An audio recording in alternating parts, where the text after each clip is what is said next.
श्रीमेधा दक्षिणामूर्ति अष्टोत्तरनामावलिः। ॐ श्रीगुरवे नमः। ॐ विद्यारूपिणे नमः। ॐ महायोगिने नमः। ॐ शुद्धज्ञानिने नमः। ॐ पिनाकधृते नमः।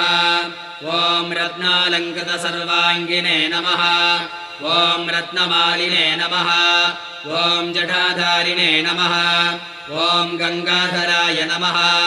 ॐ अजलवासिने नमः। ॐ सर्वज्ञानिने नमः।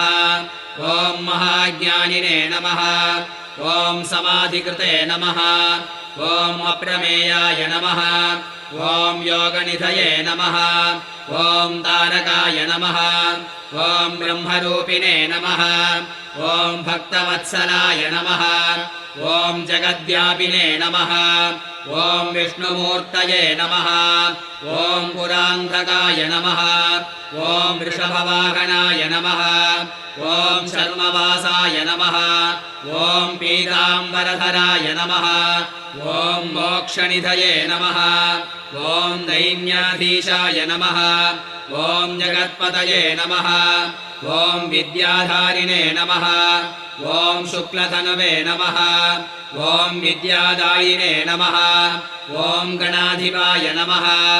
ॐ पदापस्मारसंहर्त्रे नमः। ॐ शशिमौळये नमः। ॐ महास्वराय नमः। ॐ सामवेदप्रियाय नमः। ॐ अव्ययाय नमः। ॐ साधवे नमः। ॐ समस्तदेवतालङ्कृताय नमः। ॐ हस्तवह्निधराय नमः। ॐ श्रीमते नमः। ॐ मृगधारिणे नमः। ॐ शङ्कराय नमः। ॐ यज्ञनाथाय नमः। ॐ यमान्तकाय नमः। ॐ भक्तानुग्रहकारकाय नमः। ॐ भक्तसेविताय नमः। ॐ वृषभध्वजाय नमः। ॐ भस्मोद्धूलितविग्रहाय नमः। ॐ अक्षमालाधराय नमः। ॐ त्रिमूर्तये नमः। ॐ परब्रह्मणे नमः। ॐ नागराजालङ्कृताय नमः। ॐ शान्तस्वरूपिणे नमः।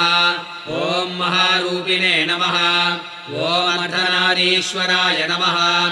ॐ देवाय नमः। ॐ मुनिसेव्याय नमः। ॐ सुरोत्तमाय नमः। ॐ व्याख्यानदेवाय नमः। ॐ भगवते नमः। ॐ रविचन्द्राग्निलोचनाय नमः। ॐ जगत्श्रेष्ठाय नमः। ॐ जगद्धेतवे नमः। ॐ जगद्वासिने नमः। ॐ त्रिलोचनाय नमः। ॐ जगद्गुरवे नमः। ॐ महादेवाय नमः। ॐ महानन्दपरायणाय नमः। ॐ जटाधारिणे नमः। ॐ महावीराय नमः। ॐ महामोहिने नमः। ॐ ज्ञानदीपैरलङ्कृताय नमः। ॐ व्योमगङ्गाजलस्नानाय नमः। ॐ सिद्धसङ्गसमर्चिताय नमः। ॐ तत्त्वमूर्तये नमः। ॐ महासारस्वतप्रदाय नमः। ॐ योगमूर्तये नमः। ॐ भक्तानामिष्टफलप्रदाय नमः। ॐ परमूर्तये नमः। ॐ चित्स्वरूपिणे नमः। ॐ तेजोमूर्तये नमः। ॐ अनामयाय नमः। ॐ वेदवेदान्ततत्त्वार्थाय नमः। ॐ चतुष्षष्टिकलानिधये नमः। ॐ भवरोगभयध्वंसिने नमः। ॐ भक्तानामभयप्रदाय नमः। ॐ नीलग्रीवाय नमः। ॐ ललाटाक्षाय नमः। ॐ गजचर्मिणे नमः। ॐ ज्ञानदाय नमः। ॐ अरोहिणे नमः। ॐ कामदहनाय नमः। ॐ तपस्विने नमः। ॐ विष्णुवल्लभाय नमः। ॐ ब्रह्मचारिणे नमः। ॐ सन्न्यासिने नमः। ॐ गृहस्थाश्रमकारणाय नमः। ॐ दान्दाश्रमवदां श्रेष्ठाय नमः। ॐ सत्यरूपाय नमः। ॐ दयानिधये नमः।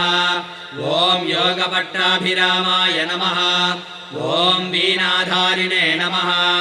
ॐ विचेतनाय नमः ॐ मदिप्रज्ञासुखाधारमुद्रापुस्तकधारणाय नमः ॐ राजयक्ष्मादिरोगाणां विनिहन्त्रे नमः ॐ सुरेश्वराय नमः ॐ श्रीमेधादक्षिणामूर्तये नमः।